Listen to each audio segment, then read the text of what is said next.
તમારું મોઢું ના હસવું જોઈએ,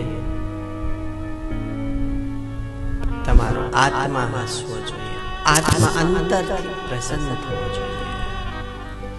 કાશ મોઢાની મુસ્કાન દેખાવડી હોઈ શકે, પણ નિજ આનંદ અખંડ છે.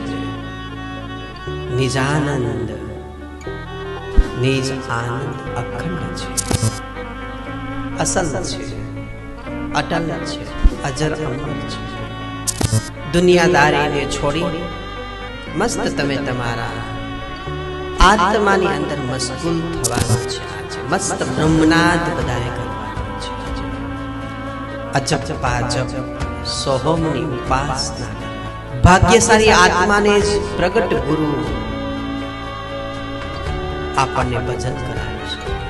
સોહમ છે એ આપણા પ્રાણને, આપણી કુંડલીની શક્તિને ઉધર્વગામી કરવા માટે સોહમ છે. સોહમ અસ્મિ અહમ બ્રહ્માસ્મિ.